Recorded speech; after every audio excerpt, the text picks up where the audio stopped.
जब मैं सुबह उठता था तो मेरी पत्नी अपने कपड़े चेंज कर रही होती थी। मैंने पत्नी से पूछा कि कपड़े क्यों चेंज करती हो, तो कहती कि आपको गलतफहमी हुई है, मैं जो कपड़े रात को पहनती हूँ वही हैं। ऐसा रोज होने लगा, लेकिन पत्नी नहीं मानी और रात को मुझे पता भी नहीं चलता कि मैं कब सोया था। एक दिन मैंने रूम में कैमरा लगा दिया। जब मैंने कैमरे में वीडियो देखी तो मेरे रोंगटे खड़े हो गए, क्योंकि मेरी पत्नी तो मेरा नाम मुन्ना है। मेरी एक छोटी सी दुकान थी। मैं लोगों के टीवी वगैरह ठीक किया करता था। मेरी उम्र 28 साल हो गई थी। अब तक मेरी शादी नहीं हुई थी और अब मैं शादी करना चाहता था। मेरे मम्मी पापा नहीं थे और मेरा सिर्फ इकलौता भाई था, इसलिए कोई शादी करवाने वाला भी नहीं था। अब तो खुद किसी के घर जाकर कह नहीं सकता कि मैं लड़का हूँ और आपकी बेटी देखने आया हूँ। मेरे एक बहुत अच्छे बड़े मामा थे जो माँ की जगह थे। कहते थे कि 2 बार मामा बोला जाता है तो मामा बनता है। बस यही बात है कि वो बहुत अच्छे थे। उन्होंने मेरे लिए एक लड़की तलाश कर रखी थी और जब मुझे उसके बारे में बता रहे थे तो बहुत ज़्यादा तारीफ कर रहे थे कि खूबसूरत है, पढ़ी लिखी है, इकलौती बेटी है, उम्र भी उसकी तुम्हारी जितनी है। मैंने कहा अगर इतनी अच्छी लड़की है तो फिर 28 साल की हो गई है, तभी अभी तक उसकी शादी क्यों नहीं हुई है। तो मामा ने कहा कि दरअसल उसे खुद कोई पसंद नहीं आता और उसके माँ बाप ने कहा है जब तक उसे कोई पसंद नहीं आएगा हम शादी नहीं करेंगे।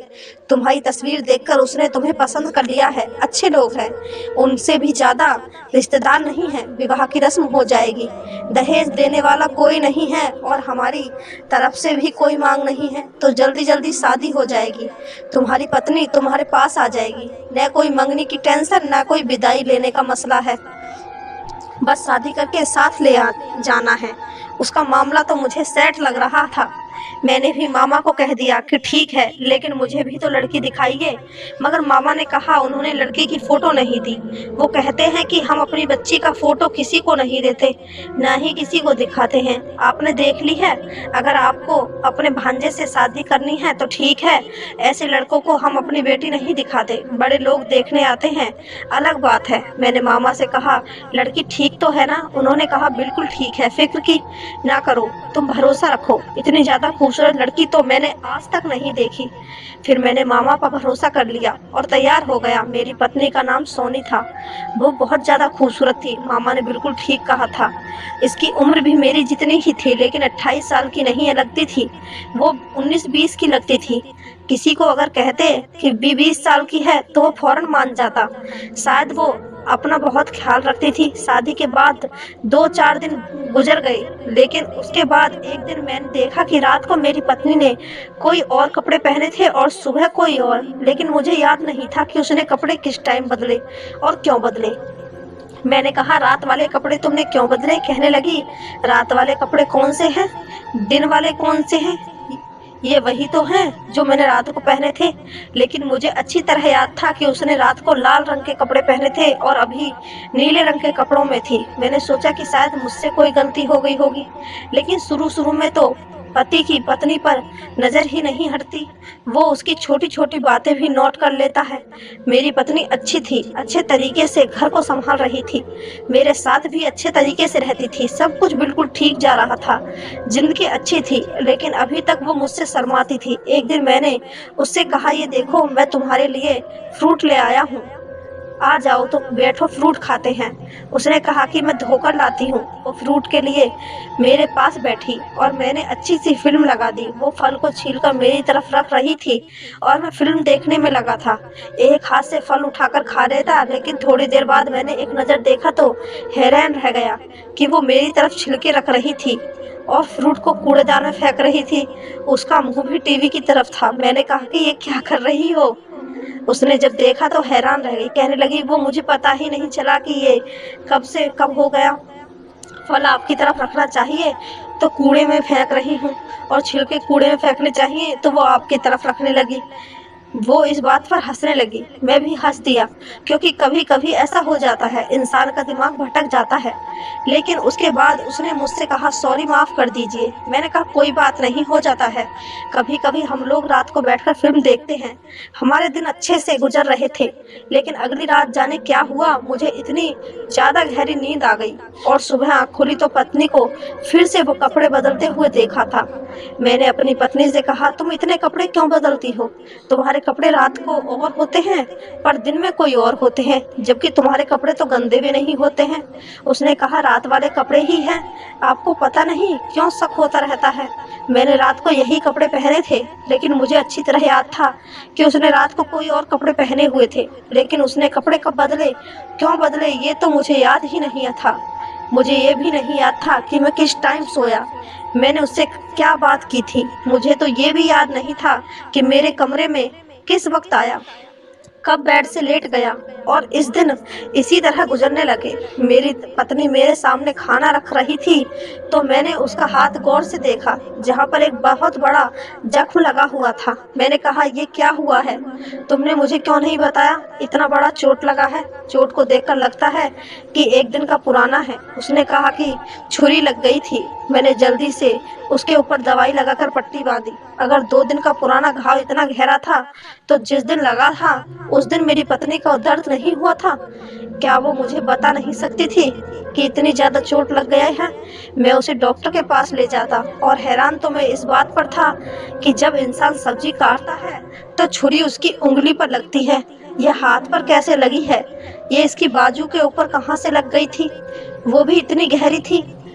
मैंने उसको पट्टी कर दी और उसे शाम को डॉक्टर के पास ले गया। डॉक्टर ने कहा कि ऐसे जख्म नहीं भरेगा, एंटीबायोटिक्स खाना पड़ेगा और 1 हफ्ते के लिए पट्टी भी करनी पड़ेगी। वापसी पर मैंने पत्नी को समझाया कि क्या मुझे गैर समझती हो, मुझे बता नहीं सकती थी? तो कहने लगी, मुझे लगा आप गुस्सा करेंगे। मैंने कहा, क्या मैं पागल हूँ कि तुम्हें चोट लगी हो और मैं गुस्सा करूँ? उसने कहा कि मेरे घर वाले ऐसे ही करते थे। अचानक से उसकी जुबान रुक गई। मतलब, जब मुझे कोई चोट लग जाती थी तो वो बहुत गुस्सा होते थे, कहते थे, देखकर काम नहीं कर सकती, देखकर नहीं चल सकती, ध्यान कहाँ रहता है तुम्हारा, तुम्हारे हाथों में छेद तो हो नहीं है? मुझे इस बात पर हंसी आ गई। मैंने कहा, माँ बाप ऐसे ही होते हैं, बच्चों को डांट देते हैं, लेकिन असल में बहुत प्यार करते हैं। लेकिन अगर तुम्हें कोई तकलीफ हो तो मुझे बताना। मेरी पत्नी की ऐसी कोई हरकत नहीं थी जिसकी वजह से मुझे उस पर गुस्सा आता या मैं बिना वजह उसे कोई बात सुनाता। सारी जिंदगी तो मैं अकेला ही रहा। अब तो मुझे एक रिश्ता मिला था, एक ऐसा इंसान जो मेरे घर में रहती थी, मेरे काम करती, मेरे साथ अच्छे से रहती थी। तो फिर मैं उसके साथ क्यों बुरे तरीके से पेश आता? लेकिन रात होते ही मुझे इतनी गहरी नींद आने लगती कि मैं जो करना चाहता वो भी नहीं कर पाता था। अपनी पत्नी के साथ बैठकर कुछ देर बातें कर लेता। इंसान उस लम्हे को कुछ अच्छा गुजार लेता है जब पत्नी को देख लेता है कि कितनी प्यारी है मेरी पत्नी। लेकिन रात होते ही मैं कमरे में आता और घोड़े गधे बेचकर सो जाता था, और सुबह ही मेरी आंख खुलती और मुझे ये भी ना याद होता कि रात को क्या हुआ था। खाना खाने तक की बातें मुझे याद होती, उसके बाद की सारी बातें भूल जाता। अचानक से ज्यादा नींद क्यों आ रही थी? मैंने क्या किया था अपने साथ? मैंने तो ऐसा कुछ भी नहीं खाया था जिसकी वजह से मैं बहुत ज्यादा सुस्त हो गया था। मुझे लगा डॉक्टर के पास जाना चाहिए, लेकिन मेरा काम ऐसा था कि दुकानदारी थी, इसलिए दुकान छोड़कर नहीं जा सकता था। फिर सोचा कि बुधवार के दिन जाऊंगा, पत्नी को भी साथ ले जाऊंगा, डॉक्टर से भी मिल लेंगे और थोड़ा घूम लेंगे। पत्नी को ये भी बताया था।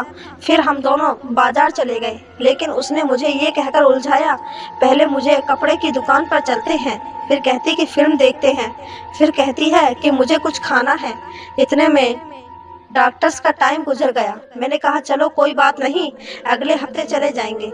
वैसे भी मुझे कोई इतना बड़ा प्रॉब्लम नहीं है, बस थोड़ी ही तो सुस्ती हो रही है। लेकिन एक बात अजीब थी कि मेरी पत्नी को मेरी तबीयत की कोई खास चिंता नहीं थी। उसने कहा कि छुट्टी का दिन है, पूरे हफ्ते काम करते हैं, आज आपको सिर्फ मेरे साथ ही दिन गुजारना है। उसने अपनी सारी ख्वाहिशें पूरी करवा ली, काफी सारे पैसे भी खर्च हो गए।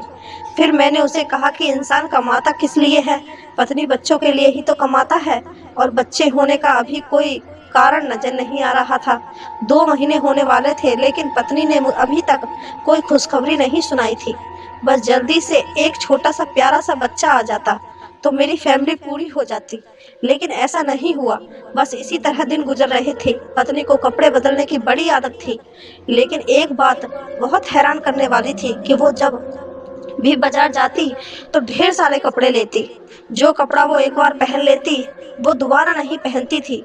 अपने घर से भी काफी सारे कपड़े लेकर आई। मैंने भी उसके लिए काफी सारे कपड़े लिए थे। जो भी मुझे पसंद आया मैंने उठा लिया। सोचा कि और तो कोई खर्चा करने वाला नहीं है, पत्नी की चीजें तो अच्छे तरीके से ले लूं ताकि वो खुश हो जाए। लेकिन अभी भी उसके लिए कपड़े कम थे। जब मैं उसे महीने के खर्च के लिए पैसे देता तो वो कपड़े ही ले लेती थी। एक दिन कहने लगी, राशन के पैसे कम हो गए थे तो उधार कर दिया है, आप जाकर पैसे दे दीजिएगा। मैंने कहा कि तुम्हें जरूरत से ज्यादा पैसे दिए थे, फिर कैसे कम हो गए? उसने कहा, मैं पीछे दुकान से सेल लगी हुई थी, मैं वहां से 4 सूट ले आई हूँ। वैसे तो मेरी पत्नी में कोई खराबी नहीं थी, लेकिन मेरी पत्नी की यह आदत अब खुलकर सामने आ रही थी। वो ये है कि वो बहुत ज़्यादा पैसा खर्चा करती थी। एक दिन मैंने अपनी पत्नी को एक काले रंग के सूट में देखा। वो बहुत ही प्यारी लग रही थी। कुछ दिन बाद मुझे एक दोस्त के घर डिनर पर जाना था। मैंने उसे कहा कि शाम को तैयार हो जाना, तो 2 घंटे पहले उसका फ़ोन आया कि कपड़े कौन सा पहनूं। मेरे पास तो कोई कपड़ा ही नहीं है। मैंने कहा, ये औरतों का प्रॉब्लम क्या है? अलमारी भरी पड़ी होती है, फिर भी कहती है कि मेरे पास कपड़े नहीं हैं। तो मैंने कहा कि वह काला फ्रॉक पहनो, उसमें तुम बहुत प्यारी लग रही थी। उसने कहा, वो तो मेरे पास नहीं है, ना जाने कहाँ चला गया। मैंने कहा, कहाँ चला गया? यहाँ से क्या मतलब, घर से में होगा? उसने कहा, नहीं वो नहीं है, आप मेरे लिए कोई सूट लाइए। मैंने उसके लिए इस टाइम सूट नहीं ले सकता था क्योंकि महीने का आखिरी चल रहा था। मुझे कोई अच्छा सूट 3-4 हजार वाला लेना पड़ता। मैंने कहा, वही पड़ा होगा उसका सूट, उसको नजर नहीं आ रहा होगा। मैं घर चला गया। मैंने कहा कि मैं खोजता हूँ। लेकिन जब मैंने उसकी अलमारी खोली तो मैं हैरान रह गया। उसके अंदर तो 2-3 कपड़ों के अलावा कोई कपड़े नहीं थे, जबकि कितने कपड़ों को वो खरीदारी थी और मैं भी लाता था। उसकी अलमारी में तो सुई रखने का जगह भी नहीं बचता था, लेकिन ऐसा कुछ भी नहीं था। मैंने कहा, ये क्या, तुम्हारे कपड़े कहाँ हैं? तो कहने लगी, सारे कपड़े गंदे हैं, मैंने धोए ही नहीं। मैंने कहा, अच्छा, अभी 1 घंटा है, काला सूट धो लो और ड्रायर मशीन में सुखा लो, इस्त्री मैं कर दूंगा। उसने कहा, नहीं है मेरे पास काला सूट, वो तो अलमारी में नहीं है, वो आपको नहीं मिलेगा, है ही नहीं यहाँ पर। मैंने कहा, क्यों, किसी को दे दिया है तुमने? कहने लगी कि गांव वाली मांग कर ले गई थी, कह रही थी कि बड़ा प्यारा है, उसने वापस नहीं किया। मैंने कहा, उसे लेकर आओ। उसने कहा कि वो घर पर नहीं है। अब मुझे अपनी पत्नी पर गुस्सा आ गया। मैंने कहा, क्या अपने कपड़े धोकर नहीं रख सकती हो और क्यों अपनी चीजें दूसरों को देती हो? फिर मुझे तुम्हारे लिए दोबारा से सूट लेना पड़ेगा। मैं जल्दी जल्दी बाजार गया और उसके लिए अच्छा सा सूट लिया। मेरी जेब खाली हो गई। गुस्सा भी बहुत आ रहा था, लेकिन दावत पर जाना था इसलिए मूड खराब नहीं करना चाहता था। पत्नी को कहा कि तैयार हो जाओ और हम दावत पर चले गए। लेकिन दावत पर जाकर जो हुआ वो देखकर मैं हैरान था। मेरी पत्नी बड़ी खूबसूरत लग रही थी। सब लोग उसके बारे में अच्छी तरह बात कर रहे थे। मैंने उसे अपने दोस्तों की बीवियों के पास छोड़ दिया और खुद दोस्तों के पास चला गया। वो औरतों से बातें कर लेगी। दूर से देखकर ही ऐसा लग रहा था कि अच्छी भली बातें हो रही हैं। हो सकता है हमारी ही बुराई हो रही है। फिर काफी अच्छा माहौल था। पार्टी का खाना भी लगने वाला था, लेकिन थोड़ी देर के लिए किसी औरत के चिल्लाने की आवाज आई। जब वहां जाकर देखा तो मेरे होश उड़ गए कि मेरी पत्नी ने मेरे दोस्त की पत्नी को सर में कांच की बोतल उठाकर दे मारी थी। उसे बहुत ज्यादा चोट लग गई थी। वो बहुत दर्द में थी। मेरा दोस्त अपनी पत्नी की तरफ बढ़ा। सब लोग मेरी पत्नी को हैरानी से देख रहे थे। मेरी पत्नी भागकर जाकर गाड़ी में बैठ गई। मैंने अपने दोस्त की पत्नी की मदद करने की कोशिश की, लेकिन मेरे दोस्त ने कहा कि दफा हो जाओ यहाँ से, अपनी पत्नी को कभी मत लेकर आना। सब लोग मुझे अजीब नजरों से देख रहे थे। मैं गाड़ी में आया। मैंने कहा, ये तुमने क्यों किया? लेकिन मेरी पत्नी भी बेहोश पड़ी थी। मैं भी हैरान रह गया। उसे अस्पताल ले गया। डॉक्टर ने कहा उसकी पत्नी डर की वजह से बेहोश हो गई है। मैं हैरान रह गया। उसे घर ले आया। उसे पूछा कि तुमने ऐसा क्यों किया? उसने कहा कि वो मेरी बेइज्जती कर रही थी। उस पर मुझे गुस्सा आ गया। मैंने कहा, तुम्हें गुस्सा आता है तो तुम लोगों के साथ ऐसा करती हो? तुम्हें ऐसी हरकत नहीं करनी चाहिए थी। तुम्हें पता है इस वजह से मेरी कितनी बदनामी होगी, बेइज्जती होगी मेरी। मेरी पत्नी रो रो कर मुझसे माफ़ी मांगने लगी। फिर उसकी तबीयत अचानक खराब होने लगी। मैंने कहा ठीक है, मेरी पत्नी की हरकतें बिल्कुल भी ठीक नहीं थी। मुझे पता लगाना था कि वो करती क्या है। वो इतने सारे सूट खरीदती है, लेकिन उसके सूट घर में नहीं थे। उसके शरीर पर हमेशा जख्मों के निशान लगे रहते थे, और ये पागल वाली हरकतें एक नॉर्मल इंसान नहीं कर सकता था। मैंने अपने कमरे में एक सीसीटीवी कैमरा लगा दिया और रात को सुकून से सो गया। सुकून से क्या समझो, बेहोश हो गया। पता नहीं ये क्या मामला था। सुबह जब उस कमरे की रिकॉर्डिंग मेरे पास आई तो मैं ऑफिस में चला गया। जब मैंने वो रिकॉर्डिंग देखी तो मैं हैरान रह गया। मैंने देखा मेरी पत्नी मेरे साथ सोने का नाटक करके आधे घंटे बाद उठ गई। फिर उसने मुझे चेक किया। वो मुझे ऐसे हिला रही थी जैसे मुझे जगा रही हो। फिर भी मैं जाग नहीं रहा था। इसका मतलब मैं सोया हुआ नहीं था, मैं बेहोश था। वो मुझे बेहोश करती थी। शायद वही खाने में कुछ मिलाया करती थी, क्योंकि उसके आने से पहले तो ऐसा कुछ भी नहीं था। उसके बाद उसने जो कपड़े पहने हुए थे वो बदल दिए। जो कपड़े पहने थे उनको कैंची के साथ काटने लगी। उनको काट काट कर उनका इतना बुरा हाल कर दिया कि दोबारा कोई सही करके भी उनको नहीं पहन सकता। फिर उसने उनको एक थैले में डाल दिया।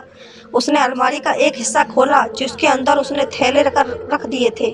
वीडियो में नजर आ रहा था कि अलमारी के एक हिस्से में इस जैसे 1000 कपड़े के थैले पड़े थे। इसका मतलब इसने अपने सारे सूट इसी तरह फाड़कर काट कर इन थैले में डालकर वहां फेंक दिया करती। मेरी पत्नी अजीब सी हरकतें कर रही थी। कभी इधर उधर जाती, कभी आईने में खुद को देखती, कभी हंसती और फिर आकर सो गई। ये नज़ारा देखकर तो मेरे रूह कांपने लगी। मैं बहुत ज़्यादा परेशान हो गया था, लेकिन मैं समझ गया था कि मेरी पत्नी नॉर्मल नहीं है। तभी तो अभी तक उसकी शादी नहीं हुई थी। जो जख्म मैंने उसके जिस्म पर देखा वो अपने आप को खुद लगाती थी। वो अपने कपड़े कैंची से काट कर देती, फिर उनको थैले में डालकर रख देती। मुझे लगता है कि कोई दिमागी बीमारी थी। मैं सीधा सुबह सुबह उसके घर वालों के पास गया, उनको थोड़ा बहुत वीडियो भी दिखाया, सब कुछ बता दिया। तो उन्होंने कहा हमारी बेटी को दिमागी बीमारी है, तभी तो इसकी शादी नहीं करते थे। तुम तो अकेले इंसान हो, तुम्हारे पास कोई नहीं था, इसलिए तुम्हारे रिश्ते के लिए हमने हाँ कर दी और इसको तुम्हारे साथ भेज दिया। नहीं तो सास नंद का मामला होता तो फिर पहले दिन ही पता चल जाता, लेकिन तुम अकेले होते थे इसलिए शायद तुम्हें पता नहीं चला। मैं हैरान हो गया। मैंने कहा कि मेरी जिंदगी को बर्बाद कर दिया, अब मैं क्या करूंगा। उन्होंने कहा हमने उसको बहुत इलाज करवाया लेकिन यह ठीक नहीं होती है। डॉक्टर कहते हैं कि इसे पागल खाने में भिजवा दो। मैंने कहा आपको यही करना चाहिए था, मेरी जिंदगी तो बर्बाद ना होती। कैसी औरत जो मुझे बेहोश कर रही है, कल तो मुझे जहर भी दे सकती है। मैंने अपनी पत्नी को उसके घर वालों के पास छोड़ आया। मैंने कहा इसका इलाज करवाइए, अगर ये ठीक होगी तो दोबारा अपना लूँगा, नहीं तो मुझे इसे छोड़ना पड़ेगा। वो लोग मजबूर थे, इन्होंने मुझे भी मजबूर बना दिया डाला। इनके पास कोई चारा नहीं था, मेरे पास भी कोई चारा नहीं था। वो अपने घर में ही थी। कहते हैं कि हम इसका इलाज करवा रहे हैं, लेकिन पता नहीं असर हो रहा है या नहीं। मुझे झूठ बोला गया, मेरी पत्नी की सच्चाई मुझे नहीं बताई गई। अगर वो मुझे बता देते तो आज ये सब कुछ ना होता। अब है तो मेरी पत्नी अगर ठीक हो गई तो दोबारा से अपना लूँगा, नहीं तो उसको मुझे छोड़ना पड़ेगा। लेकिन ऐसा नहीं करना चाहता था, मैं उसके साथ रहना चाहता हूँ। मैंने कहा आप लोग इलाज कराएं, इलाज के सारे पैसे मैं भर दूँगा। मुझे नहीं पता था क्या क्या होगा, वह ठीक होगी या नहीं, लेकिन फिलहाल बस यही दुआ है कि अगर वो ठीक होती है तो ठीक हो जाए, क्योंकि वो मेरी पत्नी है, मैं उसके साथ रहना चाहता हूँ। बस यही मेरी ज़िंदगी की कहानी है। कभी कभी इंसान के साथ ऐसा भी हो जाता है, लेकिन हालात को बर्दाश्त करना पड़ता है और रिश्तों को ख़त्म करके बात ख़त्म नहीं की जा सकती। आप सभी को ये कहानी कैसी लगी कमेंट करके ज़रूर बताएं। कहानी अच्छी लगी हो तो चैनल को सब्सक्राइब, वीडियो को एक लाइक ज़रूर कर दें। धन्यवाद दोस्तों।